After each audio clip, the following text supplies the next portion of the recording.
I mostly constrain myself to the Shanghanlun. So even within herbalism, I'm not very eclectic in that sense. I focus on the works of Zhang Zhongjing, the Shanghanlun, the Jingwei Yalue. But within that system, I recognize that there are so many different commentaries, so many different teachers, so many different styles and opinions. I'm Michael Max, and this is Qiological. You've probably heard that there's no sure road to success, but that the sure road to failure is to try to please everybody. It's curious the way that the human mind works. 80+% of the people we work with love or like what we do. And then there's another small group, they could take it or leave it. And then there's that 2% that is basically a pain in the ass. It might be that nothing we ever do pleases them, or they completely misunderstand our business and keep trying to get something that we simply don't have to offer, or they have some strange entitlement issues that makes them think they somehow should get more and pay less, or sometimes even nothing. We all have had experience with that 2%. And here's the weird thing. Have you noticed how easy it is to dwell on, air quotes here, those crazy people? How easy it is to complain to our colleagues about those very, very few rarefied individuals instead of concentrating on the other 98% of the people that love what we have to offer. Here's the thing. There is useful, valuable feedback that we should listen to from people that actually care about our business and care about what we're doing. Those folks, we should take them seriously and be grateful that they point out areas that we can improve in our practice. But that tiny number of people that just like to make noise, that very small number of people that seem to take up a disproportionate amount of time in our thought, we should just let those folks go. How do you tell helpful feedback from the crazy-making kind? The crazy-making kind tends to stick more in our craw. You'll find yourself complaining more about these folks. You'll think about them as Shen disturbed, but really, it's our Shen that's disturbed. It's really beneficial to be able to unwelcome certain people to your practice or your business, and it's roughly about that 2%. They're not worth the work. Save your energy for the people who genuinely seek what it is that you have to offer. Okay, today's conversation was recorded live when I was on the West Coast a couple of months ago. Today we're hanging out with Phil Settels and exploring how classic Chinese medicine thought unfolds here in our modern world.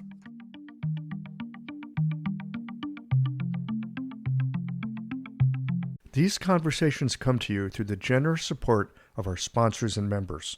Blue Poppy, your new one-stop shop, has speedy shipping options on everything that you need for your clinic. It's Women's Health Month at Mayway Herbs. Check out their new website for learning resources on helping women with herbal medicine. Are you a creature of habit? How about making a change that helps your patients and the planet with AccuFast needles? And later in the show, raising your fees doesn't have to be a difficult process. Jane has helpful suggestions on making it easy and effective. And finally, have you considered that having a thriving, profitable practice is one of the most healing things that you can do? Julie Bear Don't Walk has, and she can help you do something about it too. Do be sure to visit the sponsors page on the Qiological website to take advantage of all the special offers our terrific sponsors have for listeners of the podcast. Picture this. Your clinic is buzzing with patients, and then you realize that you're down to your last box of needles. No need for panic, because Blue Poppy, your one-stop shop for all your acupuncture needs, they ship orders received before 3 p.m. on the same day. With a quick visit to Blue Poppy's website, you can order premium needles, herbal formulas, and that special Dr. Bob's oil that your patients love. Blue Poppy understands practitioners can't keep patients waiting. That's why they strive to get you what you need when you need it. From high-quality Chinese herbs and formulations to acupuncture supplies and clinical essentials, Blue Poppy has served practitioners for nearly 40 years with products that meet the highest of standards. Discover everything Blue Poppy has to offer by visiting www.bluepoppy.com, and don't forget to subscribe to their mailing list for exclusive offers and more. Hi folks, I'm Yvonne Lau, president of Mayway Herbs. May is Women's Health Month, and as a women-owned and women-run business, we especially love how Chinese medicine can support wellness through every stage of a woman's life. So in this month's newsletter and podcast, we're covering topics like PMS, pregnancy, menopause, and osteoporosis. We'll share expert insights and effective treatment strategies you can put to good use in your clinic. Our Plumflower brand line includes herbal tea pills, tablets, extract granules, and organic herbs, all of which you can find on Mayway.com, and where you can also find articles, videos, and other resources to support your practice. Since 1969, Mayway has been a trusted source for high-quality herbal products. In these challenging times, please know that we remain committed to keeping our products accessible and affordable so you can take care of yourself and your patients. As always, thank you for supporting Real Chinese Medicine. Daily habits and routines feel comforting, familiar, easy, automatic. That's the power of repetition. You've worked out the kinks and can do it with your eyes closed. But what if you shook things up? What if you ditched the old routine and tried something new? Hi, I'm John Sten. I've practiced acupuncture for over 30 years, and together with my wife Kelly, we created the world's first eco-friendly acupuncture needle. The AcuFast earth-friendly needle system cuts your packaging waste by 60 to 90%, depending upon your needle type, speeds up your needling, gives you more control, and best of all, while you're healing patients, we plant a tree for every 2 boxes your clinic uses. Thousands of acupuncturists have already made the switch. In just the last year, they've helped plant over 16,000 trees. Since we started, that number has grown to over 50,000. So break the routine. Be the change. Visit AcuFastNeedles.com. Your patients and the planet will thank you. Geological recently had a West Coast tour. I'm here in the beautiful city of Oakland, California. I'm sitting down with Phil Settels, who is an acupuncturist and herbalist. He runs a doctoral program. He's kind of a Jing-Fang and classic medicine geek, as I recall, and I'm looking forward to getting deep into this with him. Hey, Phil, how's it going? It's going really good, Michael. Thanks so much for having me. I'm so glad to sit down with you. You know, we've had some email over the time. We've talked over the years. And, you know, I was in Nanjing last spring at the recording of this podcast. It was last spring. And all your buddies were there who you're doing the doctoral program with, but you were still in the States, so I missed you back then. Yeah, we had a couple of missed connections, a few previous opportunities, and I'm happy we finally did get to get together. It's cool. One of the things I often will ask people is, how did you wind your way into Chinese medicine? I suspect this was not on the listing of offerings when you were in high school. Yeah, it certainly wasn't on my radar growing up through high school or even university. And I was pretty much finishing a degree that I didn't have a great deal of interest in. I was in engineering, metals and materials engineering, and there's a lot of opportunity in that field. It was very well funded. There's a lot of jobs. So I was up to a point where I could either accept one of those readily available jobs or really think about, is this what I want to do for the next 20, 30 years? Oh my God, isn't that like the wrong time to ask that question? Maybe you'd ask beforehand. In Canada, we do have the privilege of getting through school without much debt accumulation. So coming through an undergrad without actually incurring any debt, the stakes are a little bit less high than in the U.S. But I started to read about a lot of different things, and I was concerned about the environment and social justice and international development, but also about health and the things in our immediate kind of community. And so I started to think about different healthcare fields and really read about the philosophy behind those different medicines. And reading the Tao Te Ching and The Web That Has No Weaver, I saw, there's this medicine that's based on a philosophy that inspires me in the way that I want to live my life. You came to it through the philosophical side. I came to it through the philosophical side, through books, in a sense, through ideas and almost academia, rather than coming through it through personal experience. Right. I mean, that's how a lot of us were exposed to it, including me. Because I had no interest in medicine whatsoever, but I was interested in getting well. Yeah. Yeah. Yeah. So most of my colleagues in school, my classmates, they were body workers and they'd been around Tui Na or acupuncture, and they were looking for ways to save their hands and prolong their careers. Or they'd had some kind of a condition that was really helped with Chinese medicine. And my story was different. I started visiting schools without ever experiencing acupuncture. I already knew that I wanted to be on the other end of that interaction, of that engagement. Wow, that's such a different spot to come from. You already knew you wanted to be involved in that because of, I might be putting words in your mouth. So if I'm putting words in your mouth, you just Sure. call me on it. Sure. But it sounds like there was something that you saw about how nature worked, and you wanted to explore it through medicine. Absolutely. Taking to heart ideas that are around Western medicine as well, the ideas of do no harm.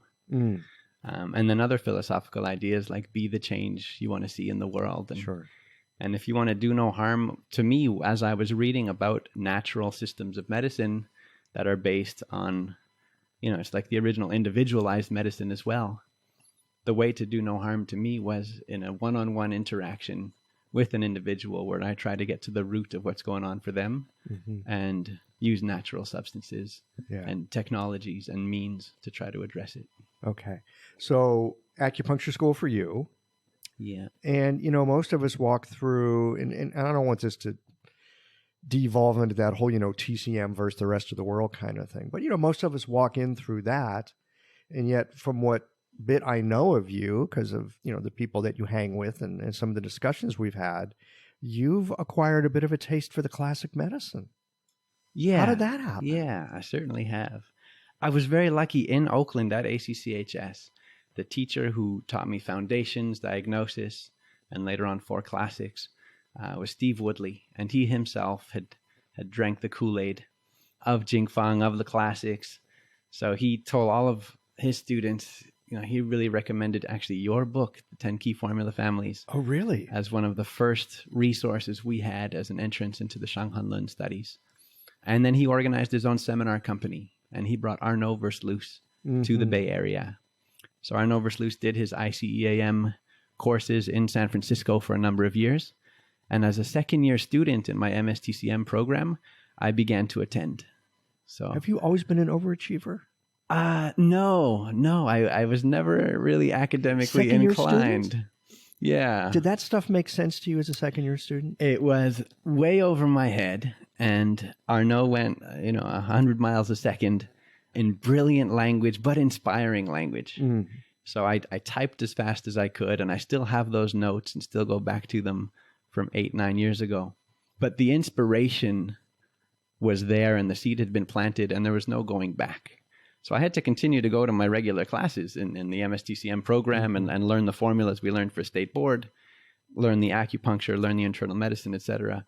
But the whole time I was doing that, I had split my mind in two, and half my mind was in the Shanghanlun and with the ICAM program, and the other half was in school. And I was able, I think, to coast through school to a large degree because of how much my mind had to expand to try to understand what Arnaud was teaching. I want to circle back for just a moment. You said it planted a seed. And I'm curious to know what that seed is. When you say planted a seed, what is it that came out of that? I mean, other than, a better understanding of the Shanghanlun because you've been spending time with it, what actually in like your day-to-day practice or the way you think about things came out of that? I would say that the idea of planting a seed and expanding my mind beyond the technical aspects that were being transmitted, beyond the direct knowledge that he was transmitting, was an appreciation for the foundation of something, for, as you said, where something comes from. So the Shanghanlun, recognized throughout Chinese history as the foundation for all later herbalism, to me, he really opened my mind to the idea that to understand herbs as they're used medicinally, you have to go back to the foundations, the Shenrong Bensao Jing, the Shanghanlun. Now we have kind of an entryway into the Tangye Jing as well. So if you want to understand a thing at its core, you want the principles, not just the applications or the protocols.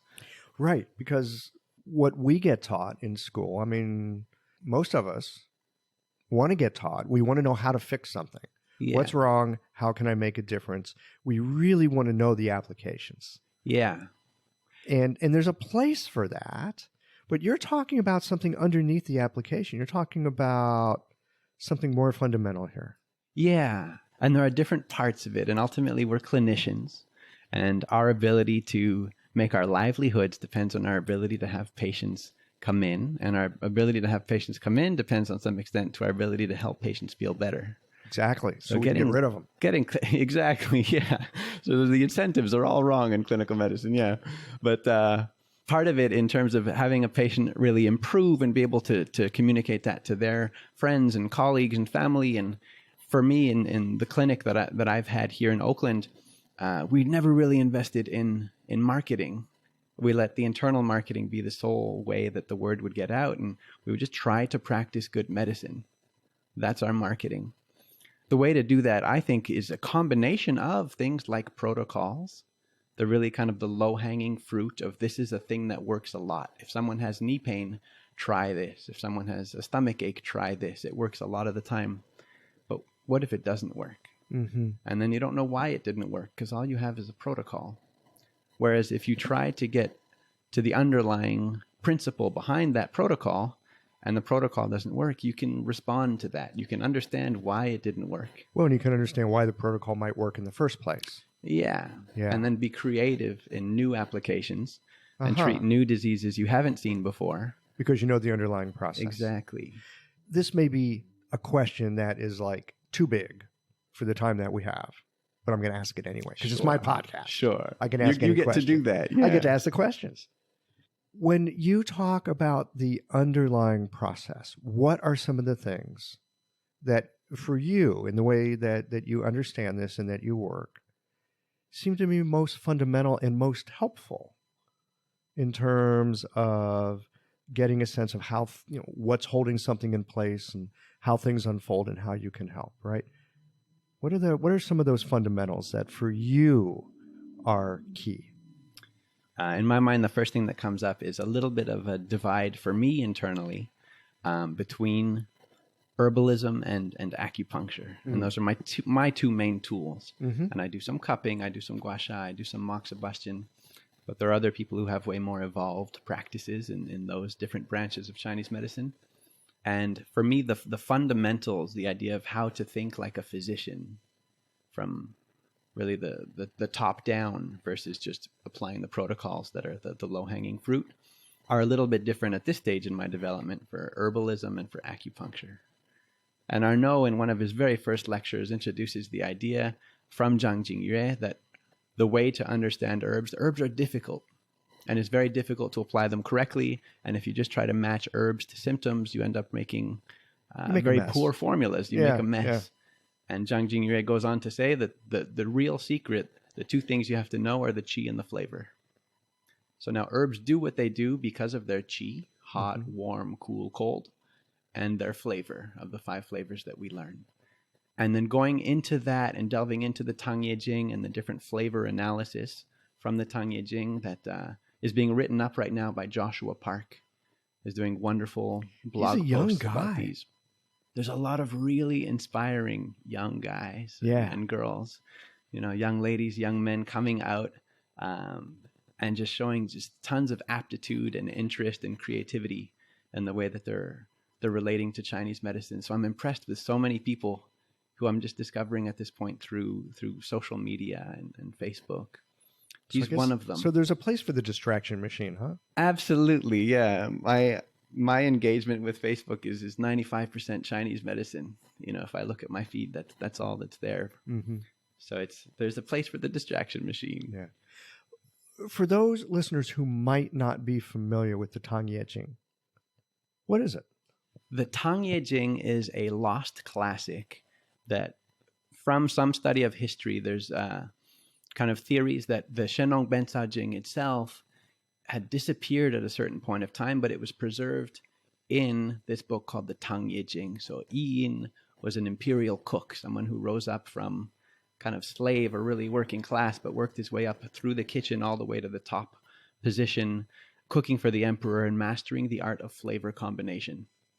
And that this person from the kitchen ended up creating formula medicine, applying the Shenong Bensao Jing in combinations of medicinals to create formulas for the first time.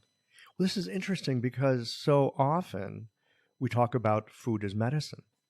Exactly. And especially in Chinese medicine, where every food has its flavor and its characteristic and all that stuff. So you're saying that the first herbalist was a cook? Yeah, the first celebrated herbalist who'd written the classic was a cook. And some people say that even the Shanghan Lun itself, which we hold as a classic, and we say the only reason it's not a Jing is that Zhang Zhongjing himself was humble. So he called it a treatise. Now, he didn't call it the Shanghan Lun, he didn't call it the Jingui Ya Lue, so we could say that he called it the Shanghan Zabing Lun. But some people think that's not even the original term of what he called it, and that even that came later. But some people suppose what he really had done was written a commentary on the Tang Ye Jing. That his book that we venerate as a classic was a commentary on some other classic. That other classic was lost for much of history, and in the 20th century, a gentleman kind of produced this work and brought it to the authorities in China, and it was called the Fuxing Jue. And it was reportedly a reprint of something that goes all the way back to Tao Hongjing. So the Fuxing Jue was written by Tao Hongjing. It contains the Tang Ye Jing, which is the original formula classic. So you're saying that this is something that had been lost for a long, long time? Yeah, lost for a very long time, and then a kind of a controversial story in the 20th century. Well, it would be, wouldn't it? Yeah. Well, I mean, like, where the hell did that thing come from? So the missing for centuries. The Taoist hermit who opened up the Dunhuang caves ended up selling a lot of these scrolls and documents in order to, I think, fund the continued enterprise of opening up the caves and developing these resources. So someone had purchased this manuscript, this Fuxing Jue, but then in the Cultural Revolution, it was burned. It was lost in all the book burnings. But people had memorized it, committed it to memory, and were able to reproduce it. So carbon dating is not going to be useful. It's not going to show us it goes back to Tao Hongjing because it's a brand new document. But analysts pored over it to try to see, was this essentially a document that came from soon after the Han Dynasty, from back to Tao Hongjing. That's quite a story. Yeah. And especially coming from China where, real authentic fakes are, all over the place. It's an art. Yeah. It's an art. So it kind of makes you wonder. Camps. But I've done a little bit of, I did some study with Arnaud as well. And I remember him talking about the Tang Ye Jing and the flavors and the phases and how all these things interact with each other, right? You got your wood herbs, your fire herbs, your water herbs. And at least my perspective, and I'm no scholar, is even if it was made up, it seems to make a lot of sense. It kind of holds water. Yeah. They say that the clinic is where the rubber meets the road. If it's something that can be used for good clinical inspiration and to help with good clinical outcomes, then there's value there. There are different camps in China, people who say that it does seem to be an authentic, Fuxing Jue, which contains within it parts of the Tang Ye Jing, and then other people who maybe think it's a totally fraudulent document. But I don't think anyone who looks at it would say it's an unintelligent reproduction. So Arnaud himself, I think his PhD thesis was on the flavor model in the Tang Ye Jing. Mm-hmm. So he's very much a Western authority on this piece. And the way that he introduced herbs from that Tang Ye Jing model was absolutely inspiring. And I couldn't go back to a textbook that says Bai Shao is in Guizhitong because it tonifies the blood, because that's the functional category it was placed in hundreds of years later. That wasn't Zhang Zhongjing's thinking. Those categories didn't exist in the Shenlong Benzao Jing. Mm-hmm. So when someone like Arnaud tells you why an herb is in a formula, there's just so much more depth than our standard teachings or textbooks seem to indicate. And you start to see it in really different ways. Yeah, absolutely. Now, one of the things I remember from that class I did with Arnaud is that some of the flavors that we classically associate with various phases, because it's going to allow us to pass the national exam. Yeah. It's different. He gets flipped teaches on it its a little head. bit differently, right? Yeah. So even in the Neijing, where we have flavor theory, there are different chapters that seem to indicate different things. So we learn one model where wood is associated with sour and fire with bitter, etc. And what the Tang Ye Jing teaches, and a certain chapter in the Shenlong, in the Neijing as well, flips that on its head, and it says, well, what's the natural movement of wood? Is expansion and upward and outward movement. And what's the flavor that we would associate with that? and it's not sour. It would be acrid, It would right? be acrid. Yeah.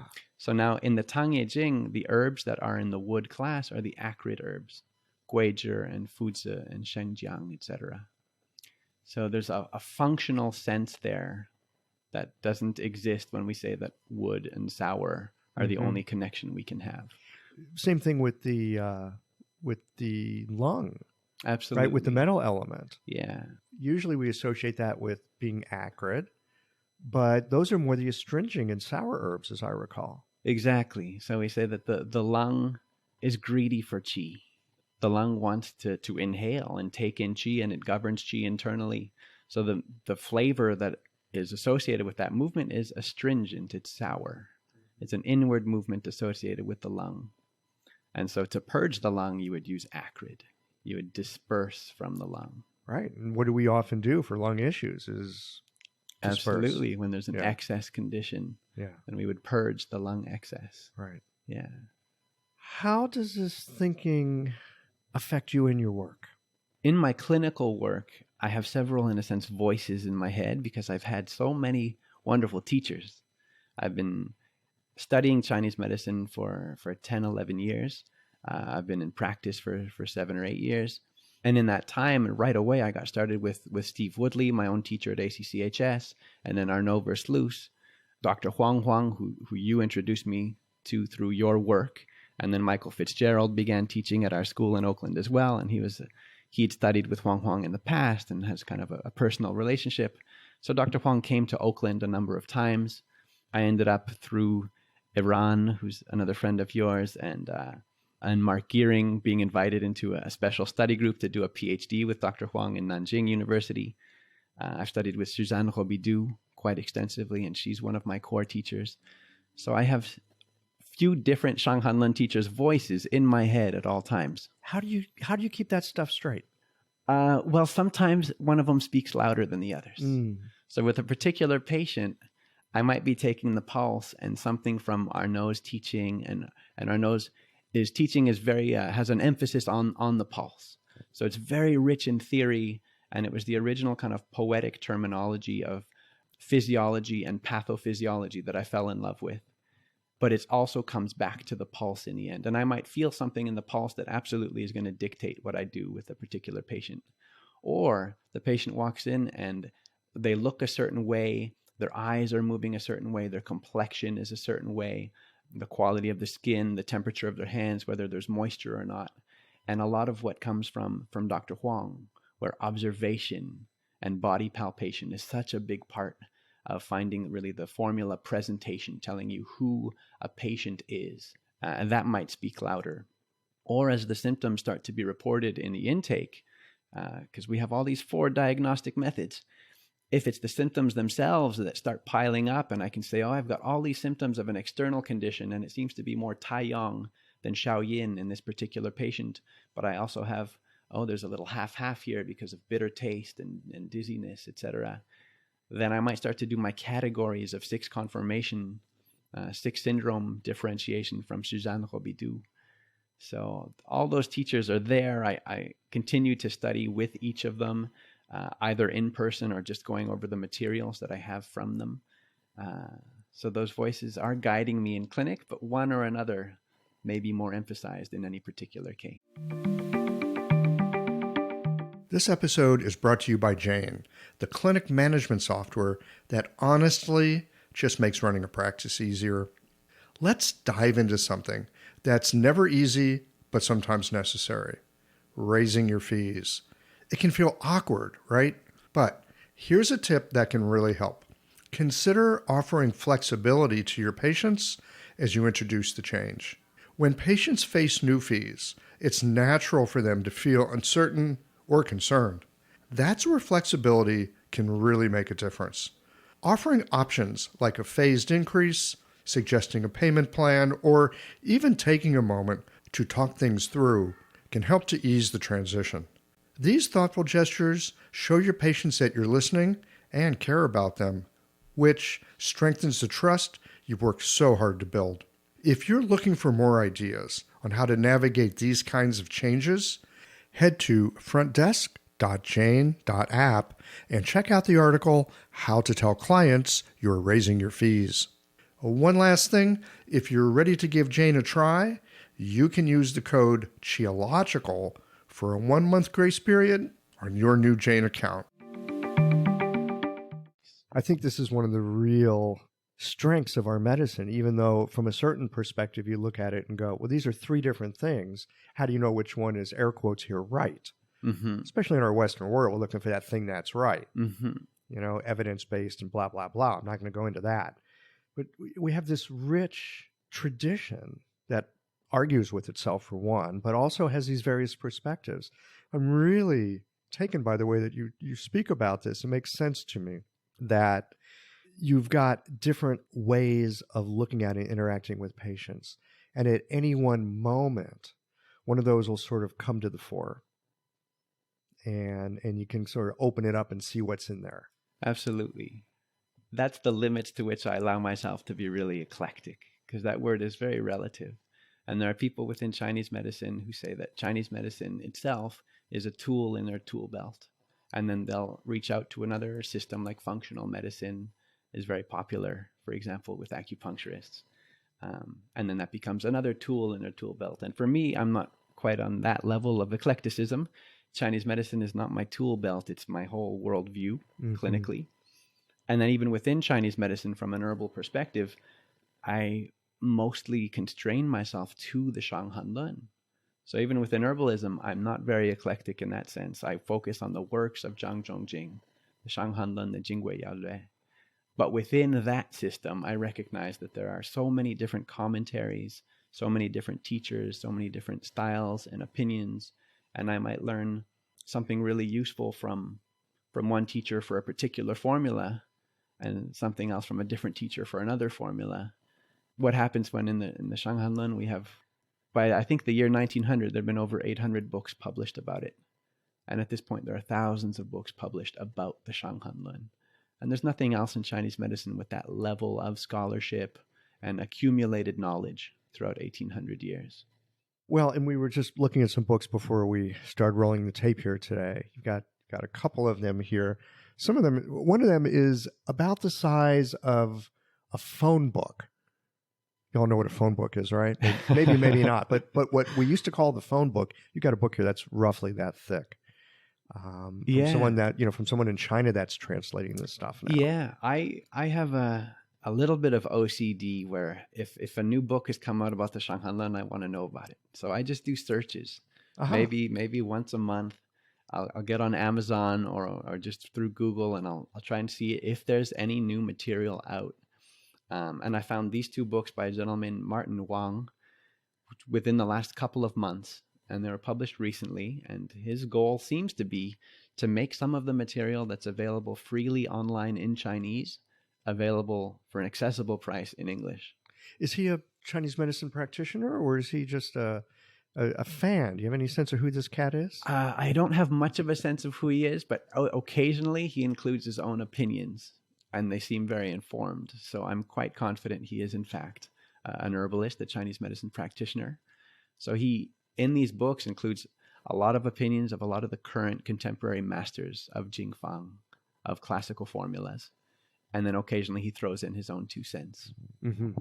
So when you say the opinions of modern masters, how do you find those opinions to be helpful to you in your work? Well, I think one of the beautiful and most clinically important things about going back to the Neijing, going back to, say, the Shanghanlun, is that in the Eastern medical worldview, a thing doesn't necessarily get outdated. So from a Western medical perception, the newest edition of a book is always the truest. Mm-hmm. And then you throw out the 6th edition because the 7th edition came out. And in Chinese medicine, there's a different sense of what happens on a timeline.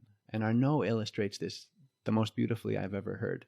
One is the simple analogy that the water is purest at the source. So if you want something in its original true form, at its highest expression, you go back to where it came from, in a sense. But he also illustrates a timeline of where a person stands with regards to the future and the past. And in an intuitive sense in the West, we would definitely say that if I'm standing on a timeline, the past is behind me and the future is ahead of me. I'm walking away from what has passed towards what's coming up. Yes. And there's a logic there. Sure. And he introduces another idea that what's in the past is known to you. You can see it in your mind's eye. What's in the future is dark and mysterious. So in a sense, you're reversed here. You're Reversed. looking. You're looking at your past and you're walking to make sense backwards. of our present. You're walking backwards into the future because what's in the future is unknown. It's dark. You have no eyes to see it. Mm-hmm. So just that view of what's valuable, what's known. The thing that's the most known about is the oldest thing, because there's 1,800 years of accumulated experience of doctors in China working with these formulas, adding layer upon layer upon layer of insight. So the oldest thing is also the thing that's made the most new through all that accumulated experience.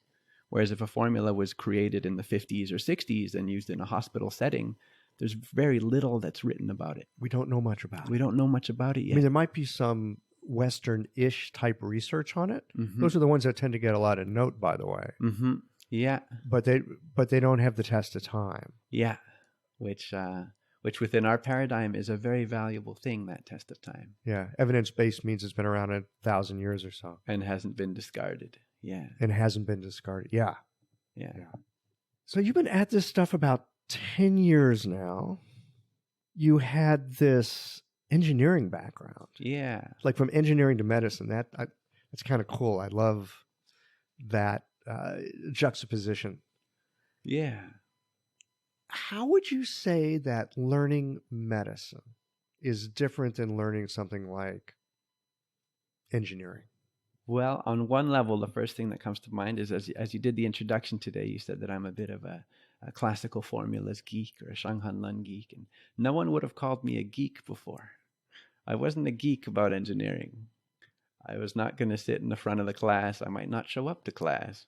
So engineering, certain subjects that I had maybe aptitude in were more about going through the motions. If you're a male and you're doing well in your sciences, but you're not so good that you should go straight into physics or straight into chemistry and do that purely, you're kind of expected to go into engineering. Uh-huh. So I always did the thing that smart made enough sense. to get it, and Yeah. you can like build stuff and be productive and useful. People say it opens doors, and if you go Yeah. into something else, you might be closing doors. And so I did the thing that I was supposed to do up through my bachelor's degree, but there was never a real passion there. Mm-hmm. And when I didn't expect to ever be really academically inclined. I had pragmatic reasons to be drawn to Chinese medicine and think that I can do this as a clinician and be very happy and help people and do no harm and be living in a way that was very integral, because the things that inspire me philosophically in terms of how I'd like to live my life also inspire the practice of that form of medicine. So you get to live it. You live it. Yeah. It's not a disconnect. Your job is not disconnected from your life. So that drew me into Chinese medicine. But once I got in and I had these teachers, Steve Woodley and Arnaud Versluis, and then Huang, Suzanne Robidoux, etc., there was impossible for Chinese medicine to be my job. It's not my job. It's not a thing that I do. It's this enormous part of my life. It's how I engage with the world. So it was a very natural evolution for me to keep spending time in the school environment, to begin teaching, to take on the reins at ACCHS to kind of design this doctorate program. I can't help but be passionate about the teachings, the history, the tradition, and the people who have something really valuable to share. I mean, this medicine is not exactly easy to learn. I mean, we can certainly learn what we need to know to pass the exam to get a license. In some ways, that's probably not difficult, because it's a certain knowledge set. There's certain things you just have to know. You can kind of memorize it, or, if nothing else, you practice that stuff for enough time that you can just be comfortable taking the test. But what that has to do with actually really learning, especially when the stuff that we have been exposed to isn't working. You were talking earlier about there's low-hanging fruit. There's things that are not that difficult, but then there's situations that are much more difficult You can't use protocols, and you can't use like formula prescriptions. You need to go to some basic principles. What would you say some of the basic principles of Chinese medicine are? And when I say basic principles, I'm not just talking about like, I'm totally drawing a blank, but we've got our little Chinese medicine principles, yin and yang, and blah blah blah. But principles of life. What would you say are some of the things that have been most helpful to you in learning to practice this medicine? Really, one of the first things that occurs to me is something that I picked up from Dr. Huang, who very, very candidly would say about a lot of the theory we learn in Chinese medicine. This is the stuff we use. This is the language we use when we talk to each other. It's not actually what informs our clinical decisions. Oh, wow. So the stuff that I was learning in school at that time, which seems like the be all and end all of how to think like a Chinese medical physician, he was bringing it back to a very pragmatic sense of, you might end up giving herbs or formulas because of things that are very simple, very observable, very palpable, and not going into the realm of philosophy and theory. Now, at the same time, I still love the philosophy and the theory, and I teach foundations and diagnosis in the master's program. And when I study the Shanghanlun, I study 6-channel theory or 6 conformation theory. My suspicion at this point about the 6 conformations, that stuff is endless. Mm-hmm. Yeah, because you get into qi transformation as part of it. So it includes the channels, it includes divisions, it includes stages of disease, it includes open-close pivot theory, and root branch manifestation theory, etc. Could I ask you a question about that? Yeah. Okay. Open, pivot, close. I've asked some other people about this recently. This is one of these things. I'm showing my total ignorance here in public. I've heard about it. I've shaken my head yes, like I think I kind of have it. But at the end of the day, open, pivot, close, I don't quite get it. I keep hearing it. Mm-hmm. It keeps showing up. Yeah. I got a feeling it's probably important. Yeah. Could you explain this to me? Sure. We can try. Okay. So one is a starting assumption that everything in the classical texts has to have some importance. And if it's not important to us yet, or we're not using it clinically yet, it must be some limit to our own understanding. If we start from there, and then we see a chapter and it talks about open, close, pivot of the 6 conformations, and then we say that has to be important in some way. And then a couple of hundred years later, Zhang Zhongjing writes about formulas and groups them into 6 conformations. Then people, it took about 1,000 years, but people started to look at it and say, how do we relate to the formulas according to this Kai He Shu open, close, pivot principle? And one idea is if you have 6 conformations, that doesn't describe at all how they relate to one another or how you end up getting a circle, really, because physiology is a cycle. Otherwise, it's just stagnant. Yep. So the way that there's movement between these 6 conformations, between Tai Yang and Yang Ming and Xiao Yang, etc., is that we can place them all on a circle representing our physiology. That makes so much sense. I remember when I first learned it, there were these layers. It was like a layer cake. Yeah. Right? You get down to the Jue Yin, and then it was like, okay, the end. Yeah, exactly. So if it's linear like that and it's the end, then what happens? Because nothing in our body is the end. Right. Everything in our body is a circle and based on these cycles in Chinese medicine. So we have a narrative of what happens kind of throughout the day or through our body in a period of time. And Tai Yang is this opening. Tai Yang is like us waking up in the morning and engaging with the world. And even from a channel perspective on the body, if Tai Yang, which is on our back, if it's engaged and flexed, then our body is kind of opening up to the world. Mm-hmm.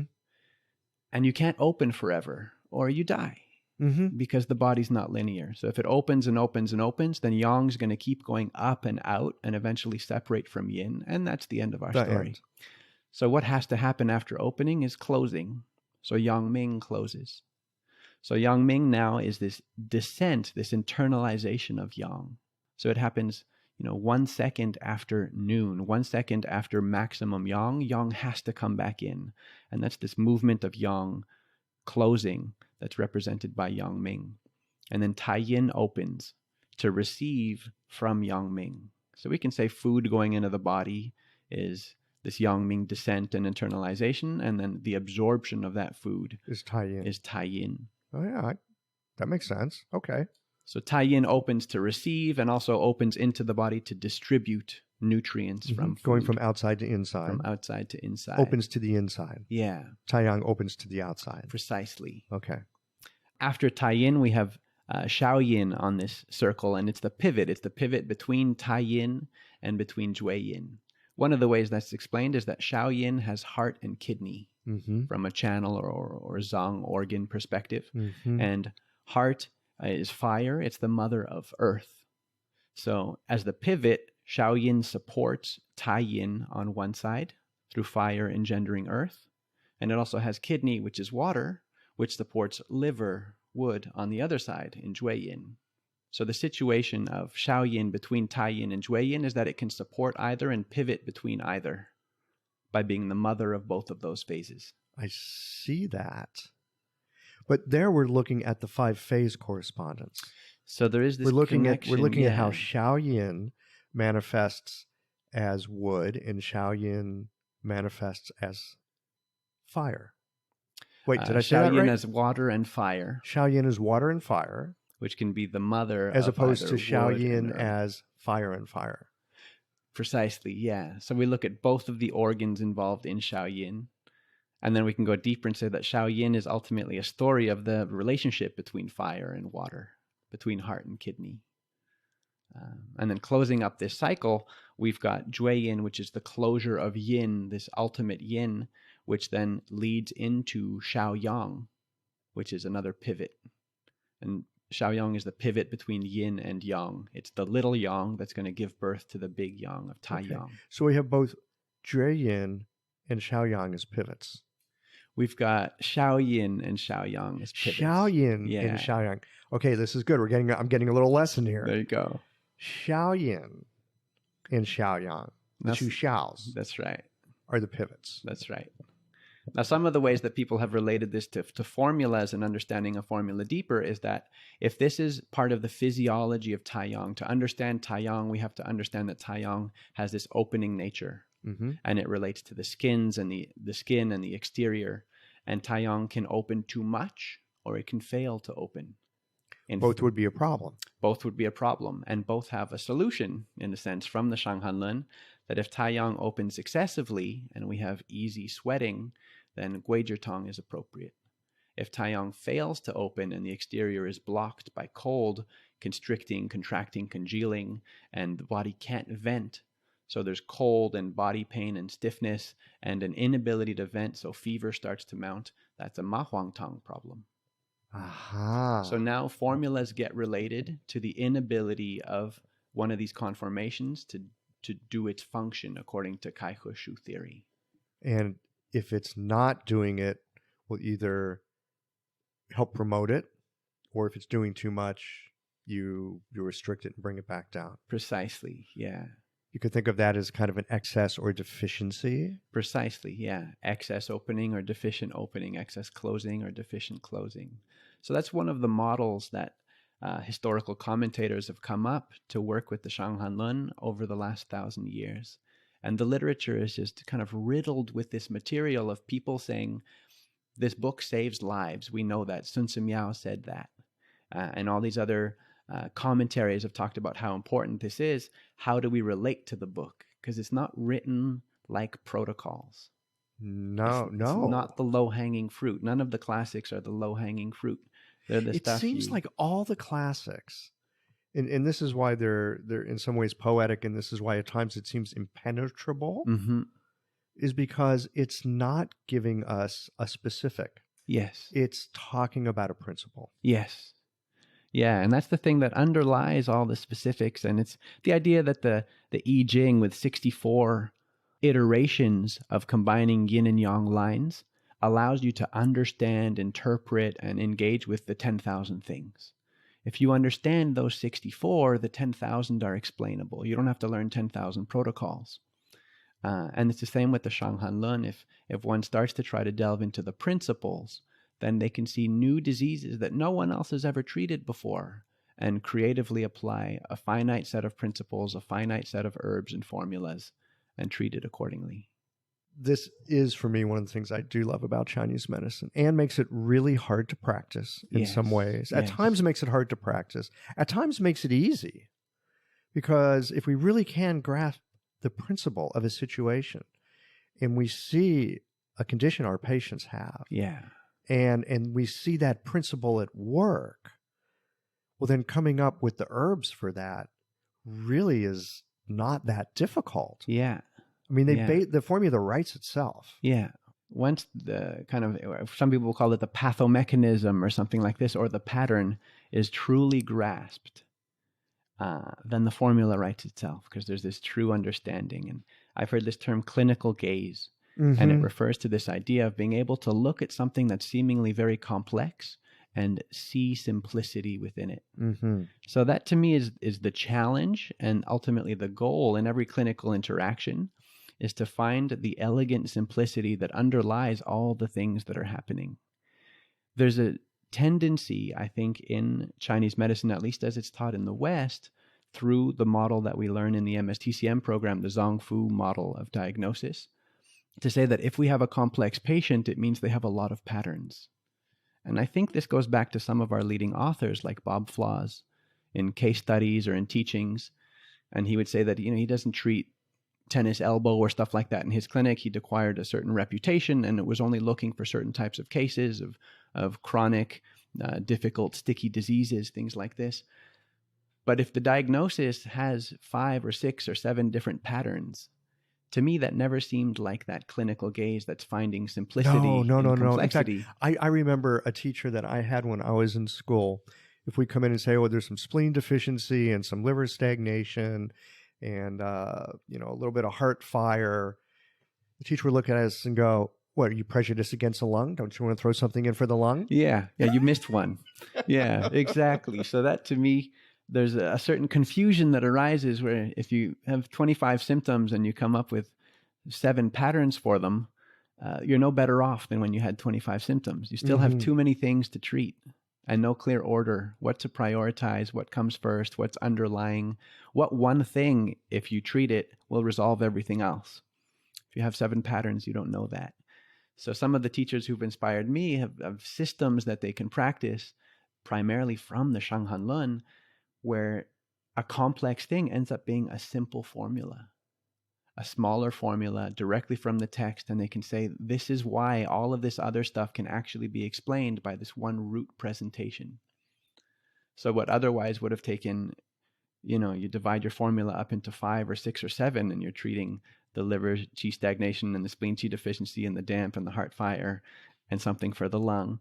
Now you say, this is actually a Xiao Chai Hutong pattern because of this, this, and this. They say that when the Shanghan Lun formula is properly applied, it's like a key in a lock.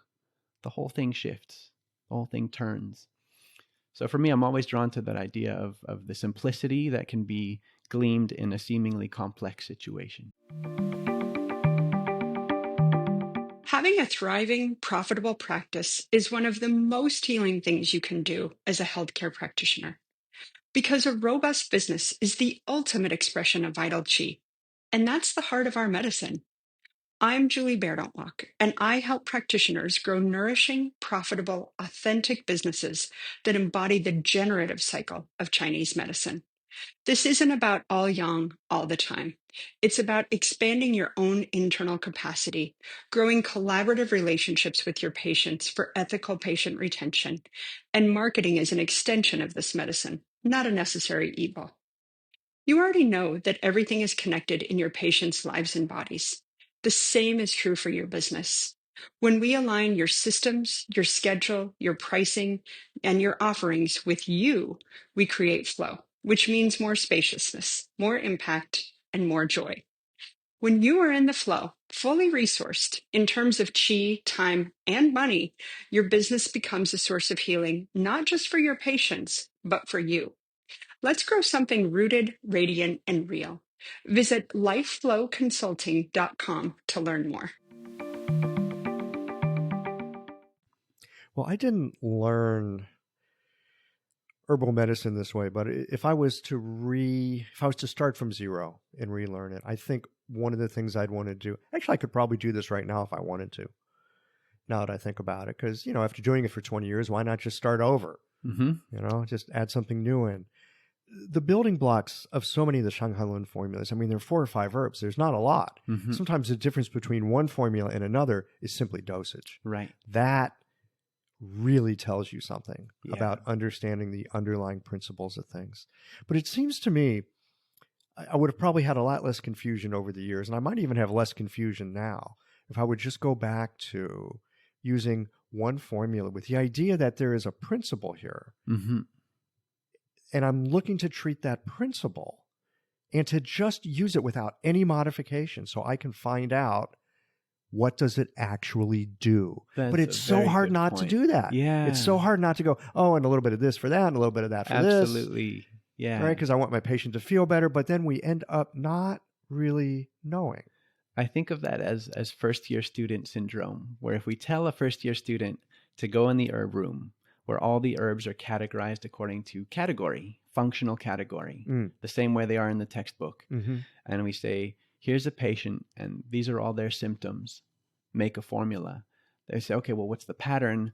It's a wind-cold exterior invasion, let's say.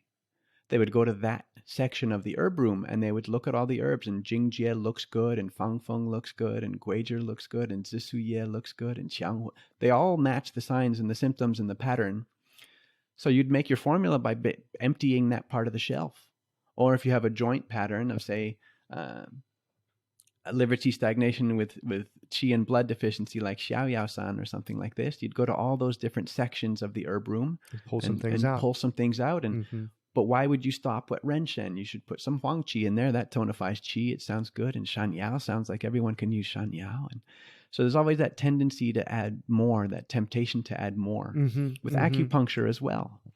Right. If the patient has more symptoms, you're tempted to add more needles. Yep. I better do this needle. I want to cover my bases. Why would you not cover your bases?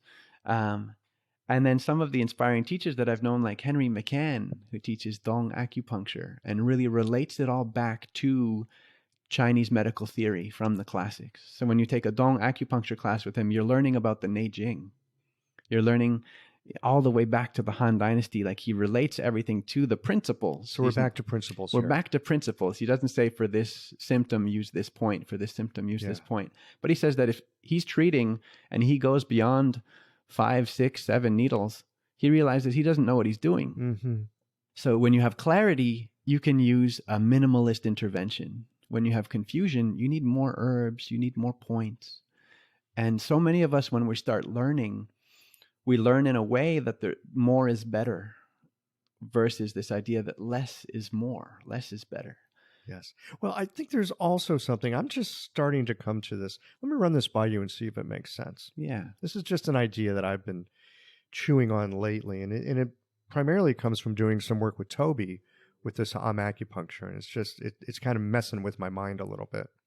So it seems that in our schooling, we're primarily taught pathology, where we learn to look at things that are not working correctly. Yes. Right? So if you think about a Yang Ming disease, you're thinking about intense heat, you're thinking about sweating, you're thinking about dryness. Correct. Right? But has anyone taught us what does a healthy Yang Ming actually look like? Right? With Xiao Yin diseases, we're often using really hot, acrid herbs, right? Fuzi and Xixin and Ganzi. Yeah. Right? When I think about the Xiao Yin, well, there's the heart. It doesn't get much hotter than that. Yeah. We're thinking about the kidney yang and Mingmen fire, fire in the water. Well, that's hot too. And yet when we think about the pathology, I remember hearing, Shaoyin illnesses of cold. So again, I've got this mind that thinks about pathology and how to deal with the pathology because I want my patients to get better. But it occurs to me that if I really knew, if I better understand, and at this moment, I would say I primarily don't understand the proper physiological functions of the 6 layers. Right. The proper physiological functions of the 5 phases. I know more about their pathologies than I do their healthy state. Yeah, that's a very good point. When we learn foundations and we learn these statements of fact from the Neijing about the different roles and functions of the 12 officials, the Zongfu organs. We learn that, but only briefly. And then we spend so much time with the patterns of disease, the patterns of disharmony.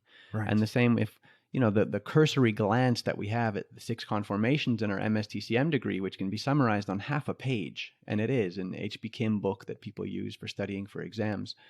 It's really just one table, and there's a few signs and symptoms, and there's 1 or 2 formulas for each conformation. And all we learn is the disease. And the physiology goes back, in a sense, to that open-close pivot model of how does this circle turn?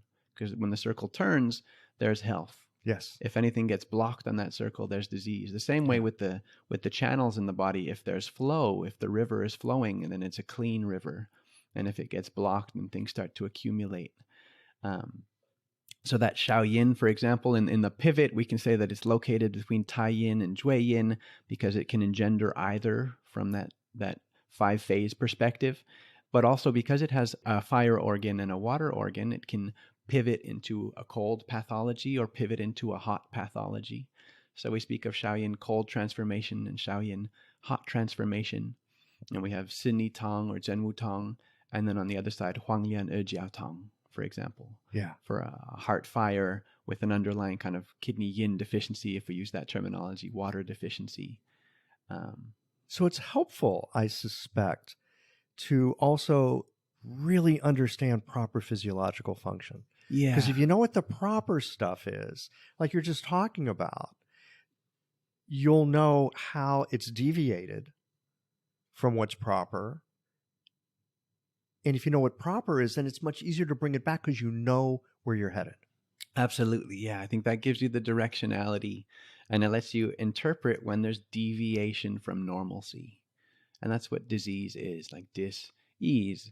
The natural state should be ease. And illness is a deviation from what is normal. And we don't spend enough time identifying what is normal.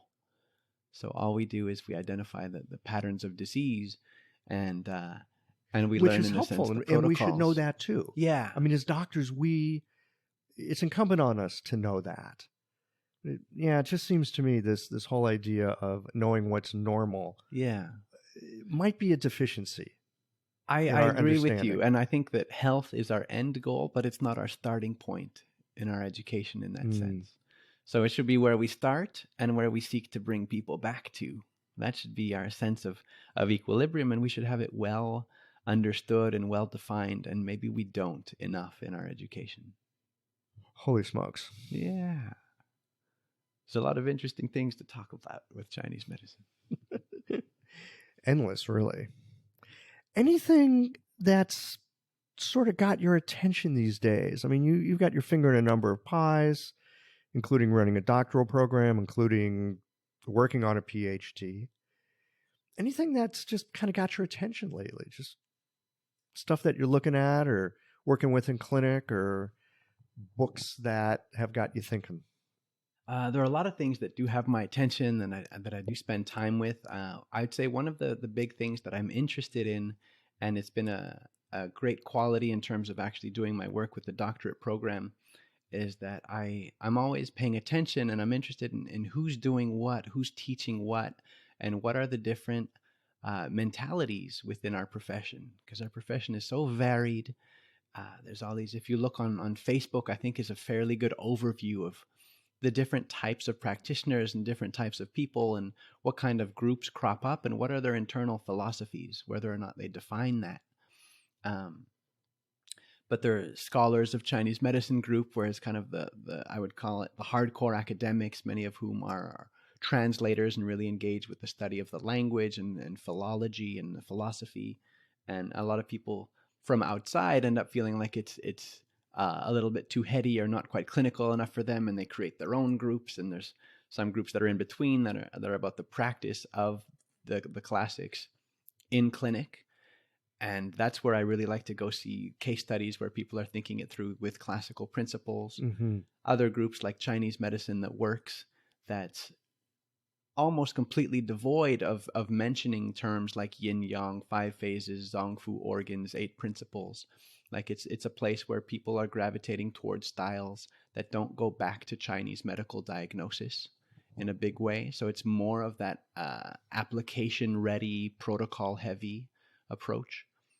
And then in designing a curriculum, I'm paying attention to what people out there in the field are kind of craving for, but that I also think stands for what Chinese medicine represents, and trying to create a group of people informed in the history, the tradition, rooted in that tradition of Chinese medicine, but who are also going to be clinical rock stars.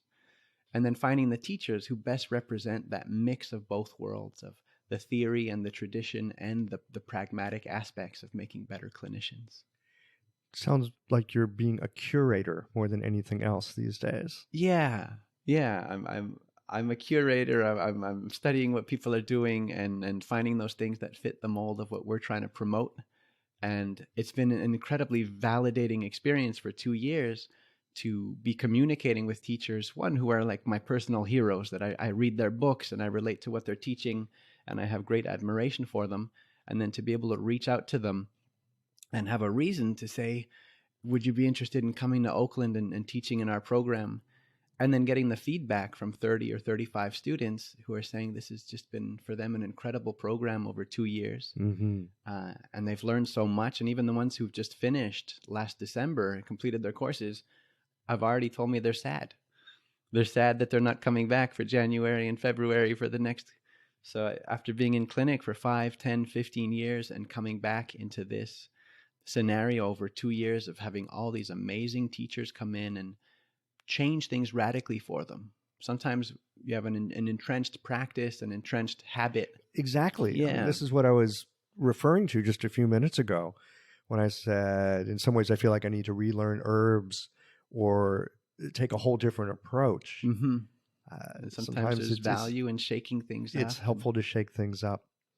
You're working on a PhD. I am. With Dr. Huang. What are you working on? What is it about? My subject for my thesis, most of his students end up doing a formula presentation. So I'm studying the formula presentation for Zhen Wu Tang. Zhen Wu Tang. True warrior decoction. Yeah. All right, tell us a little about Zhen Wu Tang. So Zhen Wu Tang is a beautiful formula. I'm passionate about it, which is why I chose it. One, the name means true warrior, which is kind of rad. And then you find out that the original name of the formula was Shren Wu Tang, which means dark and mysterious warrior. Dark warrior of the north. At least as rad. Yeah, dark warrior of the north. So I would think dark warrior sounds to me like Batman, and I could get behind a formula like that. Arnaud was someone who first made Zhen Wu Tang into a beautiful entity for me through his language of speaking from the Tang Ye Jing. Mm-hmm. That Fuzi is the water herb of the wood class. So by being wood, it engenders fire, and that fire then warms the water. Mm-hmm. And you can do that for all 5 herbs within that formula, and you get this beautiful poetic sense of what every herb is doing in there, and how ultimately you're promoting fire and you're promoting earth to control water. Now, we have a population all over the world. Demographics are shifting, where we're getting a larger and larger kind of geriatric population. Zhen Wu Tang is a formula that treats primarily older people or severe disease, kidney disease, heart disease, hypothyroidism, a whole range of types of conditions. And in Dr. Huang's style of formula presentation, what you're ultimately seeking is to flesh out the type of person that a formula treats and the types of diseases that a formula treats. And then that combination of those two things give you a very global view of what a formula treats, with the idea that when a patient walks in, you can very quickly recognize that they are presenting the type of thing that gets treated by that formula. It's like building vocabulary in a new language. Absolutely, yeah. So most of the way we approach diagnosis in Chinese medicine is starting with an idea that we have a blank sheet of paper and we do the 4 diagnostic methods: observation, listening, smelling, inquiry, palpation. We get all this data, and then we put all that data in our minds like a blender, and we stir it up, and then it spits out some kind of a juice, right? Like some kind of conclusion, and we can't necessarily explain how we reach that conclusion. And the guy next to me, if he saw the same data on the piece of paper, would have a different conclusion. So we have very poor inter-rater reliability in our medicine. And there's something mysterious that happens in the black box of our mind where we put in the data and it spits out some kind of pattern of disharmony or combination of patterns. And from there, from the pattern and identifying an invisible pathomechanism, we choose a treatment principle, then we choose the herbs or the formula. And Dr. Huang Huang's style, which follows in the tradition of certain doctors like Ke-Chin and Shu Dachun and Todo Yoshimasu and the Japanese influence he got from Kampo, is very, very different. It's learn the formulas very, very well from the original lines, from the commentators. Learn the formula presentation, and you will recognize when a formula is necessary, is indicated for a particular patient. They just walk in the door. They walk in the door. There's a Gwager girl. Yeah. She's wearing a scarf. You see them, you notice what they're wearing, you notice their disposition, you notice their body type, you notice their complexion, you notice their symptoms as well. You do engage in that inquiry and see what kind of conditions they've got going on. And then from there, you end up recognizing this is a Gwager presentation. This is a Xiao Chai Hutong presentation. This is a Zhen Hutong presentation. But you haven't gone through the mental acrobatics of saying this is a spleen and kidney yang deficiency with accumulation of water that's flaring up to vex the heart. It's just a whole different way of looking. It's a different way of looking at it. Reality. And it, in a sense, bypasses some of the philosophical steps that happen between the 4 diagnostic methods and the conclusion. And it goes right to the conclusion. And it only happens if one understands and seeks to understand those formula presentations very well. Yeah. Well, Phil, I have thoroughly enjoyed this hour. I can't believe the time has gone by as quickly as it has. You should come by more often. This was a treat.